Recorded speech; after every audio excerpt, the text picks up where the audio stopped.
नमस्कार दोस्तों, स्वागत करती हूँ आपका अपने YouTube चैनल ममता स्टडी ग्रुप में। तो कैसे हैं आप सब? आशा है कि अच्छे होंगे और अच्छे होने चाहिए। तो हम आज अपने जो हिस्ट्री का लास्ट चैप्टर का लास्ट वीडियो लेके आए हैं आपके साथ। तो अगर किसी ने अभी तक लास्ट वाली वीडियोस या लास्ट चैप्टर्स नहीं देखे हैं तो प्लीज़ पहले जाके वो चैप्टर्स देख लें, ताकि आपको ये सब अच्छे से समझ में आ जाए। क्योंकि अभी तक हमें कंफर्म नहीं हुआ है कि स्कूल कब तक खुल रहे हैं, तो देखते हैं क्या होता है। कुछ स्टेट में खुल गए हैं पर अभी भी कहीं कहीं स्कूल अभी ओपन नहीं हुए हैं। तो इसीलिए मैं ये चाहती हूँ कि आप सब लोग अच्छे से वीडियोस को देखें और अच्छे से अपनी स्टडी करते रहें, क्योंकि हमें ये नहीं पता स्कूल कब खुलेंगे और हमें ये पता है एग्ज़ाम तो होंगे। और तो इसीलिए आपसे रिक्वेस्ट है कि आप सारी वीडियोस देखें और ज़्यादा से ज़्यादा चैनल को शेयर करें। और जिसने भी अभी तक चैनल को सब्सक्राइब नहीं किया है तो चैनल को सब्सक्राइब करें और बेल आइकन दबाना ना भूलें। तो शुरू करते हैं आज का टॉपिक। तो आज हमारा 6 पार्ट हम कर रहे हैं मुद्रण संस्कृति और आधुनिक दुनिया का। सबसे पहले हमने 2 क्वेश्चन डिस्कस कर लिए हैं अपने, फर्स्ट और सेकंड। तो आज थर्ड क्वेश्चन का फर्स्ट पार्ट हमारी है महिलाएं। इन पे टिप्पणी करनी है हमें कि उस समय में महिलाओं की दुर्दशा कैसी थी, स्थिति कैसी थी। तो महिलाओं की स्थिति कैसी थी 19वीं सदी में, क्या हुआ उससे पहले तो क्या होता कि लोग अपनी घर की लड़कियों को, स्त्रियों को शिक्षा देने में विश्वास नहीं रखते थे। वो नहीं चाहते थे कि हमारे घर की स्त्रियां या लड़कियां बाहर जाएं शिक्षा ग्रहण करने में। तो उसके बाद क्या हुआ, 19वीं सदी में थोड़ी परंपरा चेंज हुई। तो लोगों के मन में आया कि लड़कियों को भी शिक्षा का अधिकार है और उनको भी शिक्षा देनी चाहिए। तो क्या हुआ, जो निम्न वर्ग के लोग थे,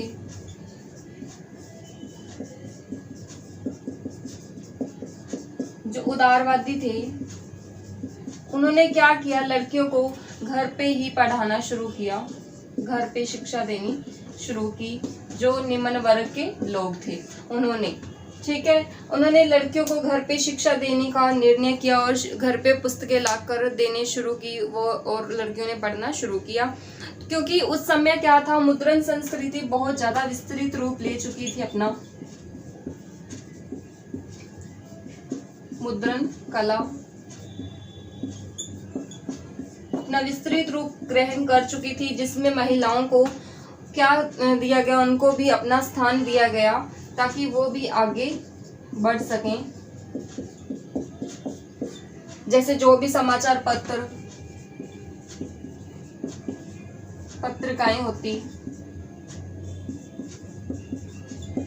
उनमें महिलाओं के लिए अलग से जगह दी जाने लगी, जिसमें क्या था, सिर्फ महिलाओं के द्वारा रचित जो कविताएं थी, महिलाओं द्वारा रचित कविताएं,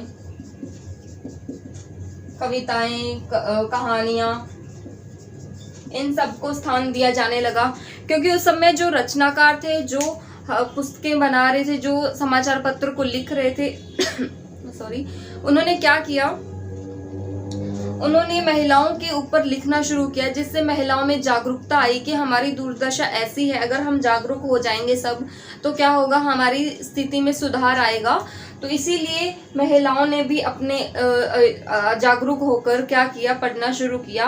क्योंकि उनको पता है कि हमारी सिर्फ यही दुर्दशा नहीं है कि हम घर का काम करें, उनको ये लगा कि हमें भी बाहर निकलने का अवसर मिलना चाहिए। जैसे जो समय की असेंबली वगैरह थी, उनमें भी महिलाओं के लिए अलग से आरक्षण दिया जाने लगा। तो यही बात थी कि महिलाओं की 19वीं सदी के बाद की स्थिति में काफी सुधार आया। अभी भी सुधार जारी है, हम ये नहीं बोल सकते कि पूर्ण रूप से सब कुछ सही हो गया है, लेकिन कुछ बहुत ज्यादा हद तक अब महिलाओं की स्थिति बहुत ज्यादा सुधर गई है। तो नेक्स्ट हमारा पॉइंट है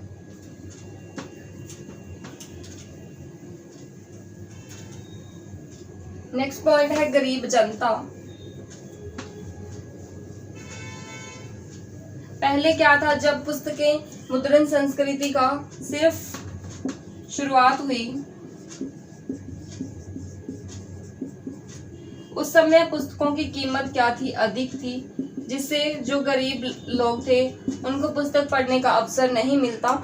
तो बाद में क्या हुआ, ये बुक्स चौराहों पर बिकनी शुरू हुई, रेड लाइट पे बिकनी शुरू हुई। उसके बाद जो गरीब लोग थे उनको भी अवसर मिला कि वो भी क्या करते, पुस्तक लेके पढ़ना शुरू किया और उनमें भी जागरूकता आई। और जो अमीर लोग थे उन्होंने क्या करना शुरू किया, लाइब्रेरी बनानी शुरू की, यानी पुस्तकालय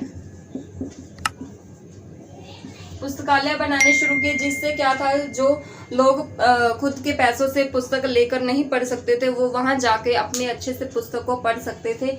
ये किन्होंने किया, जो अमीर लोग थे उन्होंने किया, जो गरीब जनता थी उनके लिए। उसके बाद हमारा नेक्स्ट पॉइंट है सुधारक। सुधारक क्या होते हैं, जो किसी भी प्रकार की त्रुटियों को, यानी किसी भी प्रकार की, जो किसी धर्म में मान लो, किसी जाति में मान लो, किसी भी प्रकार की जो त्रुटियां होती है, जो अंधविश्वास होता है, उनको दूर करने के लिए जो लोग आते हैं उनको बोलते हैं सुधारक। ठीक है। तो क्या था, जो ज्योतिबा फुले थे उस समय बहुत ज़्यादा शोषण किया जाता था, जो दलित वर्ग के लोग थे या जो बहुत नीची जाति के लोग थे उनके साथ। तो ज्योतिबा फुले थे, उन्होंने अपनी गुलामगिरी पुस्तक में क्या किया, बहुत ज़्यादा विरोध किया इन चीज़ों का कि सब एक समान है। तो उन्होंने जाति प्रथा के विरोध में लिखा। उसके बाद हम 20वीं सदी की बात करते हैं। 20वीं सदी में डॉक्टर BR अम्बेडकर, इनको कौन नहीं जाता, इनको संविधान का जन्मदाता माना जाता है।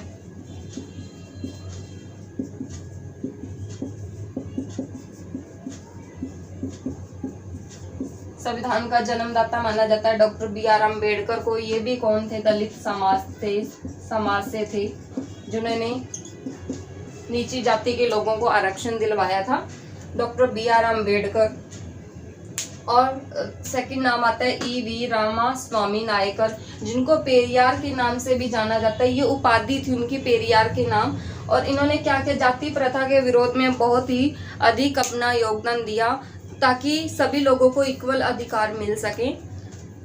तो यही है इसमें सुधारक में। और उसके बाद एक किसी फैक्ट्री में काम करता था मजदूर, काशीराम, उन्होंने भी जाति प्रथा के विरोध में काफी योगदान दिया। तो यही था सुधारक। और उसके बाद हम डिस्कस करते हैं अपना नेक्स्ट क्वेश्चन। तो हमारा नेक्स्ट क्वेश्चन है, 18वीं सदी के यूरोप में कुछ लोगों को क्यों ऐसा लगता था कि मुद्रण संस्कृति से निरंकुशवाद का अंत और ज्ञानोदय होगा। यानी निरंकुशवाद क्या था, जो गुलाम थे लोग, निरंकुशवाद का मतलब था गुलाम, यानी एक का ही शासन होना।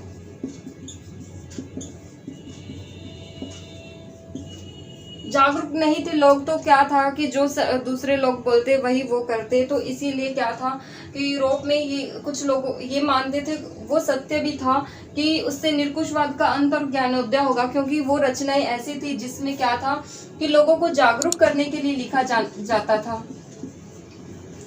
ताकि लोग जागरूक हों और अपने अधिकारों के प्रति सजग हों। उसका सबसे इम्पोर्टेंट कारण था कि शिक्षा का स्तर बढ़ा।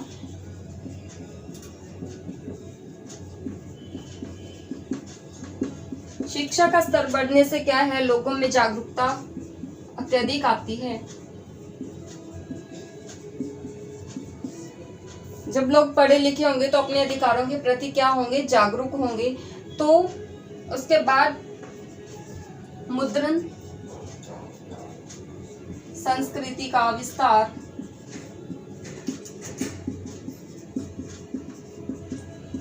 इसका बहुत अधिक विस्तार हुआ। क्यों, जो लिखने वाले लोग थे उनको अपना प्लेटफॉर्म मिला कि वो अपना अधिक से अधिक रचनाएं कर सकते थे। और महिलाओं की भागीदारी,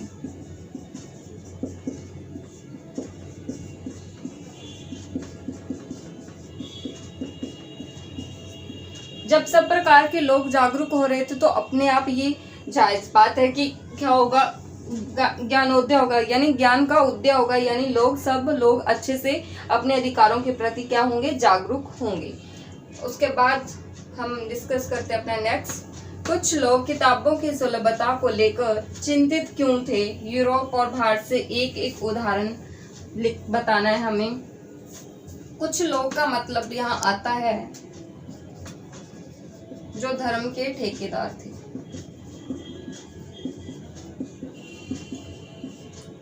वो ज्यादा चिंतित थे क्योंकि लोग अंधविश्वास में थे और उनको अगर जागरूक किया जाने लगा तो वो क्या थे, उससे दूर होना शुरू हुए, जिससे सबसे अधिक नुकसान किनको था? जो उस प्रकार के धर्म को चला रहे थे उनको अधिक नुकसान था। इसीलिए ये बात कही गई है कि कुछ लोगों का मतलब वही आते हैं कि वो ज्यादा चिंतित थे। उनको लगा कि सब लोग जागरूक हो जाएंगे, अपने अधिकारों के प्रति सजग हो जाएंगे तो हमारा क्या होगा, तो वो अधिक चिंतित होना शुरू हुए। जैसे हमने पहले बात की है, चर्च की बात की थी, कैथोलिक चर्च थे जो, ये भी इसी का उदाहरण है कि उनको लगा कि हम क्या काम करेंगे, क्योंकि उन्होंने अपना ये बिजनेस बना लिया था कि वही काम उनके लिए ज़्यादा बेस्ट था। उनको लगा कि हम इसी लाइन में हैं तो हमारा क्या होगा अगर लोगों में जागरूकता आ गई, लोगों में क्योंकि पुस्तक पढ़ने में लोग जागरूक होने लगे, उनको इंटरेस्ट आने लगा, उनको मनोरंजन का साधन बना लिया उन्होंने।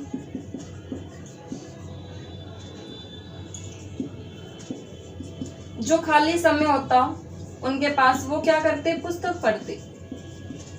फॉरेन कंट्रीज में तो हम आज भी देखते हैं और हमारे यहाँ भी हम बहुत सारी पुस्तकें अब तो पढ़ना शुरू कर दिए लोगों ने। तो क्या करते, खाली समय में पुस्तक पढ़ते। अगर किसी ट्रैवल में जा रहे हैं, अगर किसी बस में यात्रा कर रहे हैं तो वो एक्स्ट्रा काम करने की बजाय वो पुस्तक को पढ़ना ज़्यादा पसंद करने लगे। तो यही कारण था कि वो लोग चिंतित होना शुरू हो गए। और बात है यूरोप से। यूरोप का एक किसान की बात की थी, मेनोकियो एक किसान था जिसमें बहुत ज्यादा इंटरेस्ट था उसमें पुस्तक पढ़ने के लिए। उसने क्या किया, जो बाइबल थी, बाइबल को अलग तरीके से अलग अर्थ निकालना शुरू किए, जिससे जो कैथोलिक चर्च के लोग थे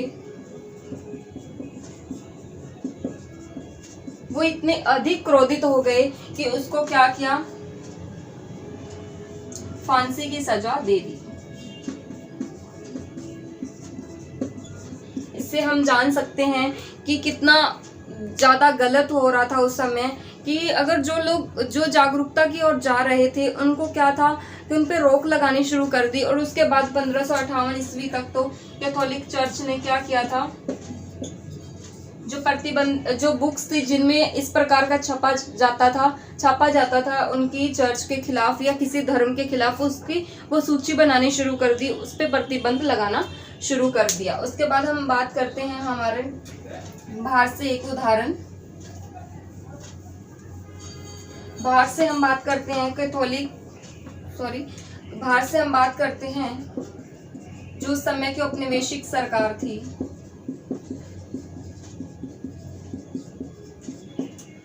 उसने वर्नाकुलर प्रेस एक्ट लगाया था।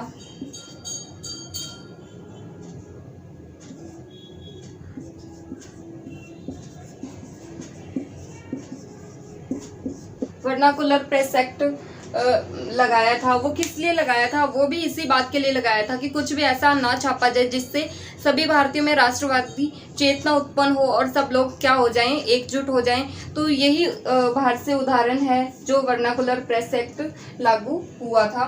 उसके बाद हमारा लास्ट क्वेश्चन है आज के चैप्टर का, मुद्रण संस्कृति ने भारत में राष्ट्रवाद के विकास में क्या मदद की? मुद्रण संस्कृति ने भारत के राष्ट्रवाद के विकास में बहुत ही ज्यादा मदद की थी, क्योंकि जो भारत स्थानीय भाषाओं में जो अखबारें, जो समाचार पत्र छप रहे थे उनमें राष्ट्र के प्रति जागरूकता के लिए क्या था, उसमें छापा जाने लगा, जिससे लोगों को ये लगा कि हाँ ये बिल्कुल सही बात है। तो और क्या था, कार्टून छापे जाने लगे जो सरकार के खिलाफ थे, उस समय की सरकार के खिलाफ, यानी अंग्रेजी सरकार। तो इसीलिए तो उन्होंने वर्नाकुलर प्रेस एक्ट लागू किया था, क्योंकि इसमें था जैसे वो हम पे हमारा शोषण तो करते थे, उसी प्रकार के वो कार्टून बनाने शुरू कर दिए उन समाचार पत्रों में। तो जो हम अब भी देखते हैं, जैसे हमारे जो न्यूज़पेपर आता है उसमें कहीं ना कहीं छोटी छोटी जगह पे कार्टून बनाए होते हैं। वो क्या था, यानी सरकार से रिलेटेड होते हैं। तो यही बात थी कि मुद्रण संस्कृति तो उसने बहुत ज़्यादा हमारी हेल्प की थी राष्ट्रवाद की चेतना में। और क्या था, जो बाल गंगाधर तिलक थे,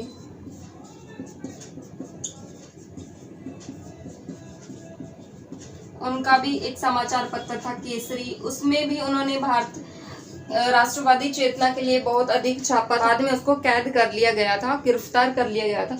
तो ऐसे जो भी छापता, क्योंकि उन्होंने बोल दिया बाद में वर्नाकुलर प्रेस एक्ट के बाद कि अगर कोई भी ऐसा छापेगा हमारे सरकार के खिलाफ तो क्या होगा, उसके खिलाफ कड़ी पहले तो चेतावनी दी जाएगी, अगर उसके बाद भी वो नहीं मानते हमारी बात तो उस पर कार्रवाई की जाएगी। कार्रवाई का मतलब क्या था कि हमारे जो छाप रहे थे उनको क्या गिरफ्तार किया जाए, क्योंकि हमारे पास ऐसा कोई अधिकार नहीं था जिससे हम उनसे लड़ सकते थे, क्योंकि हमें था ही नहीं किसी प्रकार का अधिकार। तो बाद में इसीलिए तो भारतीयों ने मिलकर क्या किया था, अपने अधिकारों के प्रति विद्रोह किया था। तो यही था हमारा क्वेश्चन। हमारे हिस्ट्री के 5 के 5 चैप्टर हमने कर लिए हैं, तो हम अपना नेक्स्ट अब करेंगे जो पॉलिटिकल साइंस का करेंगे। और अगर अभी तक आपने वीडियो को पूरा नहीं देखा तो वीडियो को पूरा देखा करो, और फिर मिलते हैं अपनी नेक्स्ट वीडियो में नेक्स्ट चैप्टर के साथ और नेक्स्ट बुक के साथ। तब तक के लिए धन्यवाद।